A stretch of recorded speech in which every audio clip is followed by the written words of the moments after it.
back to the Gary Sutton Show on WSBA. We continue into 2015. One of the things that we ended 2014 with was a lot of talk about race in this country.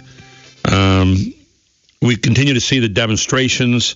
We've continued to see the standing up, holding the hands up because of the Michael Brown situation, even though we know that the grand jury, through studying the evidence, said that didn't happen. And we also know that from the various autopsies that were done, 3 separate ones. We look at people going around the country, and the question we ask is, what do people really want?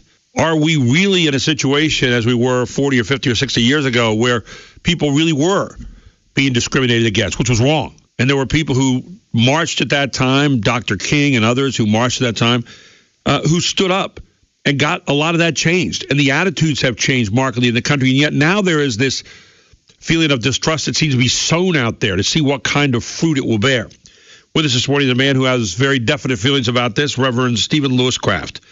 Is a longtime member of the Project 21 Black Leadership Network. He's a professional prison chaplain, a facilitator with Prison Fellowship Ministries, and one of my favorite guests I think I've ever had on the show. And he's back with us. Good morning, Reverend Craft. Great to have you back on the show. How are you? Hey, man, Gary. How you doing, bro? I'm doing great. I enjoyed our last time immensely, and Happy New Year to you. Yeah, same to you. It's going to be a rough ride, but it's going to be all right. Why a rough ride? For the simple reason is this: 2014 holds some tremendous challenges. It's going to be a rough ride in the sense that you cannot win something using nothing. And I think I heard you say in your intro that there's a lot of talk in the latter part of 2014 concerning the issue of race. Well, we've been talking about race since the beginning of our nation 230-some years ago. It's time to stop talking, and it's time for Americans that have a little common sense to either stand up or stand down. The time for talking is over. We've been talking for 200-some years. It's time now, man, to get up off the pot, man, and start taking some action. That's why I sent you some correspondence 13th. Yep, and I saw it, and I read it eagerly, I might add. You're a man, I believe, that marched with Dr. King. Am I correct on that? Yes, I did. I didn't know him personally. Right. I have met his niece, Alvita, but I never met him personally, but I did march back in the 60s, yes. But he stood for something. You talked about standing for something and having some proof. Well, the proof in the 1960s was easy for people to see when TV started to show a lot of the things that had happened. I remember going through the South and seeing separate bathroom facilities, separate eating facilities. And I remember asking my dad, we were going down to visit my uncle in North Carolina, who was the commandant of Beaufort Air Base as a Marine. And one of the things I said, Dad, why would you need separate facilities for people? And my father's answer to me was, son, he said, they're just some really ignorant people in the world. That was his answer. And that meant a lot to me at that point. And I that stuck with me my whole life. And yet, through people like you and Dr. King and others who marched, not for nothing, but for something at that time, and we saw how people reacted to you, I think it made us ashamed as a nation of things that were going on that many of us thought didn't happen, and we wanted to change them, and we did change a lot of those. So where does that put us today, in your opinion? Here we are in 2015 now, we're heading forward, and we have people who seem to have never either learned that history, forgotten that history, or are trying to somehow use it in a way to get something for nothing.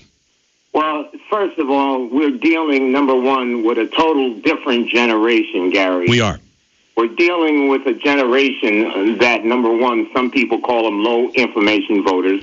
We're dealing with a generation that other people call youthful idiots.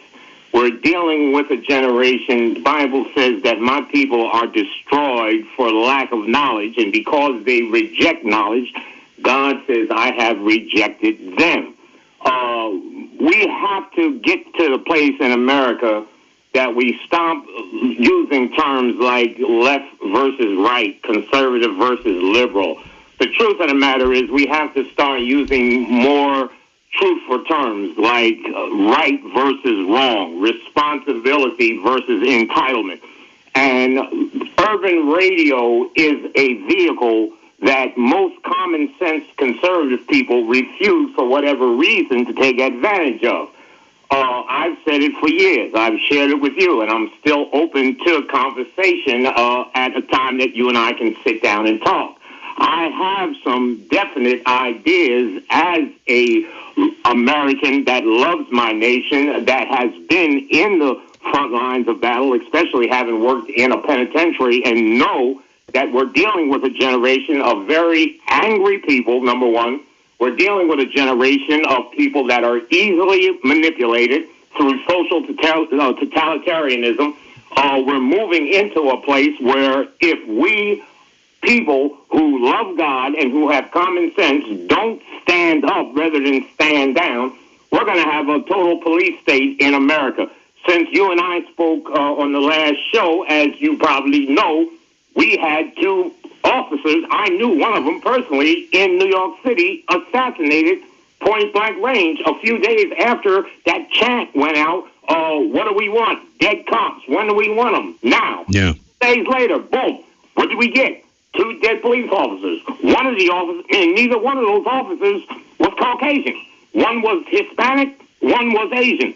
I knew the Hispanic officer. I didn't know him personally. I knew him indirectly because I had taught classes in New York City at New York Divinity School on chaplaincy, and Ramos was just getting ready to graduate from his 10-week course in chaplaincy because as a New York City police officer, he wanted to actually be an NYPD police chaplain. And the boy got killed, man. Yeah. It hurt me to my heart. And that was shortly after you and I had talked last time on the radio. That's exactly right. And of course, we had 2 more policemen shot last night, fortunately not dead, in a robbery attempt. Don't know enough about that yet. Doesn't look like it. Maybe it was pointed. And yet at the same time, do people get emboldened more now to do crime?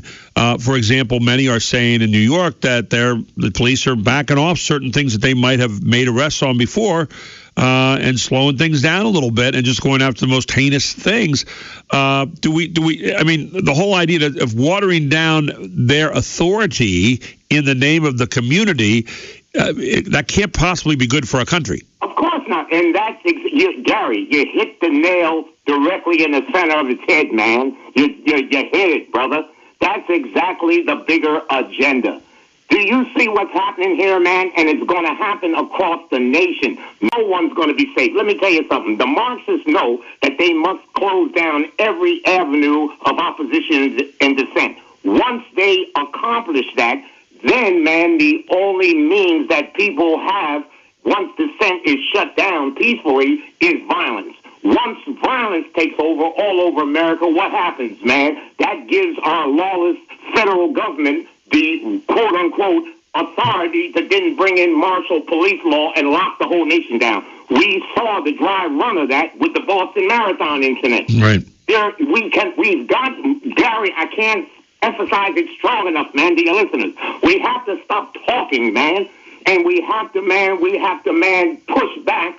We have to, man, go on the offensive. We've been on the defensive, where the Marxists know, man, that they see the Achilles heel, the weak link in our chain, because all we do is respond. When they do something, we say stop.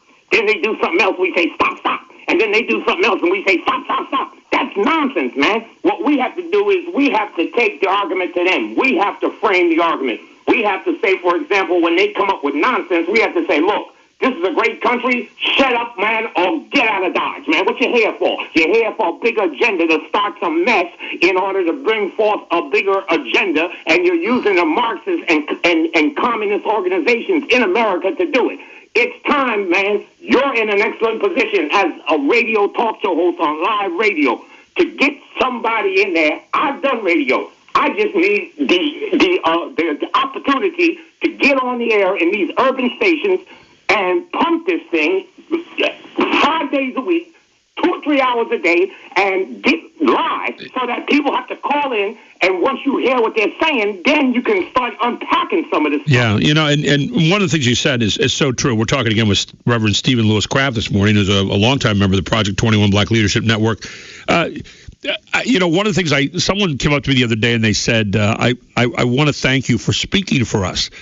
And I thought about it, and it hit me a certain way. I was talking about this in the air yesterday, and I said, you know what? I speak for me. I can't speak for other people. If it turns out that other people agree with some of the things I say, so be it. But I'm just one citizen. And yet at the same time, you know, what I hear from you is a real call to arms to people. And one of the things I said to this person, I said, you know, you can only accept a lie if you accept it.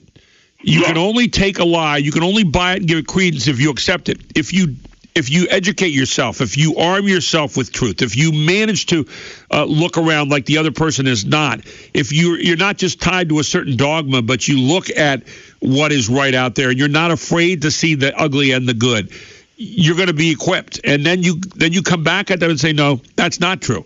I was just talking to a guy a moment ago about how do we make our congressmen and our senators get out there and speak the truth and quit playing the game. That they have to be salespeople, but salespeople in an honest way of authenticity. And how are we going to make things good for all Americans, not a certain portion of America at the expense of another portion of America? That's not how we were set up. And that's what I think people like you and Reverend King and others even now are fighting for from all different sides. We want Americans to be treated like Americans as whole Americans, not one part at the expense of another part. Exactly, Gary. Gary, you're hitting the thing spot on, man. These callers that call into your show, you know, what they're really doing is hiding behind your skirt tails. This stuff is not rocket science. If we see the Marxists and our enemies of liberty and freedom using strategies and see the strategies working, and then God shows us that those strategies work because they're strategies that are being taken and using proactively, then common sense would dictate that we who love America and love equality for all people can do the same thing. But the question becomes, why aren't we doing it? You know, like you said, that listener, that caller in that says, Gary, you're speaking for me. Hogwash. Man, you know, that's nonsense, man. Like you told a guy, I'm one person. I can't speak for you. I don't even know you. All you are an anonymous voice on the radio. My thing is, and I'll say it till hell freezes over, it's time now for a counter movement of righteousness. Americans, for the most part, have gotten soft since the 60s. And let me jump in there real quick because I'm one of those hard breaks. But I want to come back here, and I want you to tell me, and we'll do this again. I'm going to try to have you on weekly because I just love to talk to you. And when we come back, give me a little bit of a starting point. You know, Reverend Craft's starting point on people getting involved. How's that sound? Okay. We'll be right back. Reverend Steven Louis Craft, a longtime member of the Project 21 Black Leadership Network, one of the more interesting people I've ever spoken to, with a how-to for getting involved and fighting back against things that just aren't true. All here on the Gary Sutton Show on News Radio 910 WSBA. Ladies and gentlemen, I've been telling you over and over again, this is my 98th day.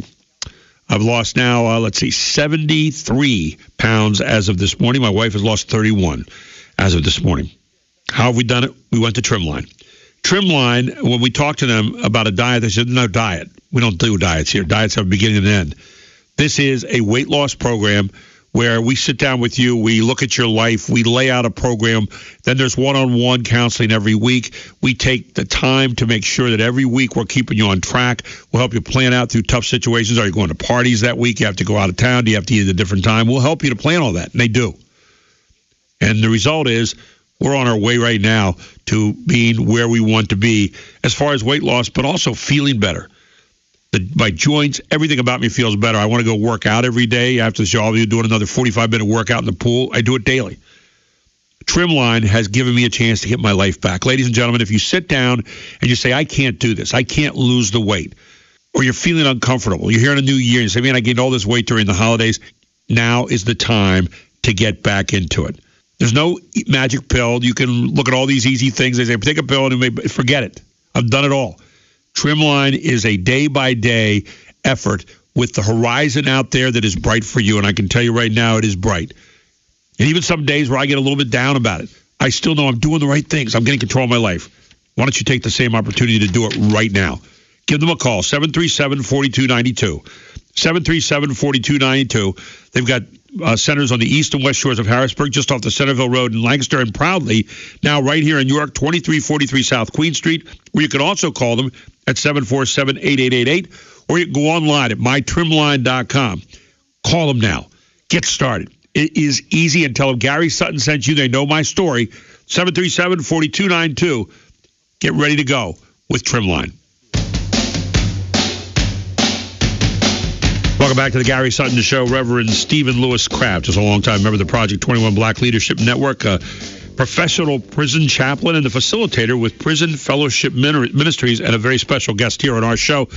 So start me out. Take us through for citizens out there who are listening. And I have great respect when people say, hey, you speak for us. It's an honor to hear people say that. And yet at the same time, my thing, and I keep telling people all the time, is thank you for that, but we want you to speak for yourself. So give us the beginning of a how-to list from Reverend Craft here to get us started. Okay, you ready to roll? You got it, brother. Let's rock and roll. First of all, hey, you already told your people during your commercial how this thing goes. You said, get ready to go to Trimline. Day-by-day effort. Discipline. You've lost all that weight. I've never weighed over 160 soaking wet, so I don't have that challenge. But I have other challenges. But let me tell you something. You already know the answer, and so does your listeners. It's the same thing that you're applying, Gary, on a day-by-day basis, man, to get yourself in the shape you want. And like you said, some days you get discouraged. Some days you want to quit. But the truth of the matter is, my brother, you don't quit. You get out there, man, you put your hand to the plow, and you don't look back. This stuff is not rocket science. Starting point, as far as I'm concerned, this is a brand new year. People are dying. This country has an agenda. The wicked ones have an agenda to bring America down. Those of us that love our nation, love our families, it's time, man, to get up off the pot, man, and stop talking, man. And let's just do this. Here's where I would go. I have talk show background. Boom. Let's get a radio program going. That's going to hit all the urban, like your area, New York. Boom, I know you hit Philly. Philly is a major area, man. Boom, let's get an urban talk show hitting to hit Philadelphia. But let me jump in there real quick. One of the problems you have right now is you have certain urban talk shows there, and yet at the same time, it seems to be one of the big problems is that we pander to people who live in an urban setting, not just black people, white people, whoever. We pander to them, and we kind of enable, don't we, instead of going out there and saying, by the way, why the hell aren't we doing this? I mean, isn't that the case? Well, that is the case, but it's wrong, man, so why are we doing it? Exactly. That's my point. Right. So it's time to flip the script. This nonsense about pandering. What the devil are we pandering people for, man? Tell people the truth, man, and truth needs no support. This nonsense about pandering people, then when people do what we don't want them to do, then we wring our hands to act like we don't know what to make of it. So let me come back at you then. So when we say that, because we're getting down in the nitty-gritty here, when we say, okay, we're going to pander to people, we're going to, we've doubled food stamps in this country in the last 6 years, we got, welfare out there. We want people to be independent. I think that's what you and I both agree on. We want people to be independent. How do we get people to start listening to, okay, the stuff that's being thrown your way right now, people are using you. Instead of being used, how do we get them to turn around and become independent? Because, as you said, that's hard day-to-day work as opposed to being dependent and walking up and waiting in line to get a check or whatever it might be. Okay, again, the answer is, man, there is no man cakewalk through Central Park. Some people are going to listen, some are not. You're never going to hit 100%. But you have to have an alternative voice that's going to be uncompromising and speak the truth. I couldn't agree with you more. I think you're absolutely right on that. The problem is, in this day and age of political correctness, and again, I don't buy political correctness. When someone comes up and tries to throw that at me, I say, you can take that out the window. That is a disguise for not really knowing what you're talking about, or a disguise for the truth. I don't buy that, but there are a lot of people who buy into political correctness nowadays, and they kind of sneak around and they say, geez, I don't know if anybody else thinks the way I do. That's one of the big scares that people have out there. And how do you get rid of that? How do you stand up to someone and say, no, I'm not buying this political correctness garbage? Okay, the answer again for your listeners is very, very simple, but not easy. the only way you counter lies is with its opposite, truth. The only way you counter wrong ideology is by its opposite, right truth, right ideology. Yeah. And not create something using nothing. Again, the answer is not that difficult, but it's going to take, as you said, with Trimline, day-by-day effort. This is how I put things to an acid test. I tell people all the time, and I say it to your listening audience, the Bible says, Jesus says, where your treasure is, there your heart will be also. Right. In other words, what that simply means, Gary, and your listening audience, is simple this: put your money where your mouth is. If right-thinking people really want to save our nation, number one, we'll stop the pimping and pandering. Number two, we will invest some money into an alternative voice. You hit urban radio. You hit Harrisburg is a dump. That's your capital. It's a dump. I've been through Harrisburg. Philly is a dump. We can hit some of these urban radios if we get strong urban voices that are going to counteract the Marxist narrative on radio 5 days a week live for a program, and then let people call in, because all the Marxists have is invective and name-calling. Oh, you're a racist. Or you're an Uncle Tom. Define for me, and we only have about a minute left today, unfortunately, but we'll do some more next week. Define for me who the monsters are right now. I'll tell you exactly who the monster is. There is one major agenda. It's the communists. It's the Marxists. They want to bring America down, and they are using the masses in the struggle through racism, class division, bring down the police department by watering down and intimidating the police department where the police department stand down. For example, in Ferguson, there is no reason why the governor of Missouri, when that riot first kicked off, there is no reason why the governor of Missouri didn't dispatch the National Guard of Missouri there and stop that mess on day one. And someone explained that to me, but nobody challenged that. They just, oh my God, they're burning down Ferguson. Well, why didn't the governor, who had the authority to stop that mess on day one, why didn't he do it? See, there's a bigger agenda, Gary, than the way it looks on the outside. The agenda, the monster, is an ideology to destroy, the free enterprise system, and America is the big target. And we're gonna let it at that for today. Unfortunately, I hate to let it at that because I'm ready to. You and I could probably go about 6 or 7 more hours. Listen, I'm going to talk to you again next week, Reverend Craft. It's always an honor having you aboard, sir. Thank you so very, very much. Thank you. God bless you, man. I'll talk to you. Take care. Reverend Steven Louis Craft, not a guy who is really in the gray area. You get that impression? Yeah, he's got it, some ideas. Feel free to comment. Gary.Sutton@Cumulus.com. There's a guy that tells it like it is. I mean, and don't we need more of that? And maybe that's the message to a lot of you. And I do appreciate it when people say, you speak for us. I don't take that as an insult. And I don't anything like that. But by the same token, I want to help each of you, if that's possible, to get out there and speak for yourselves as well. We can all do it together. And it's not about left or right, he said. It's not really about Democrat or Republican. It's about what's right and what's wrong for the country. What's good and what's not good for the country. That's where I get more to. So when you call someone far right, far left, and I'm guilty of it sometimes. I am. I admit it. Let's get into the idea of what's best and what's not best for this country. When we talk in those terms, then we start to understand a little bit. And I liked how he said about the monster. The monster is an idea to bring this country down. And so the people that latch onto that, who push that with the idea that they want to tear this country down and what we stood for, they truly are the monsters.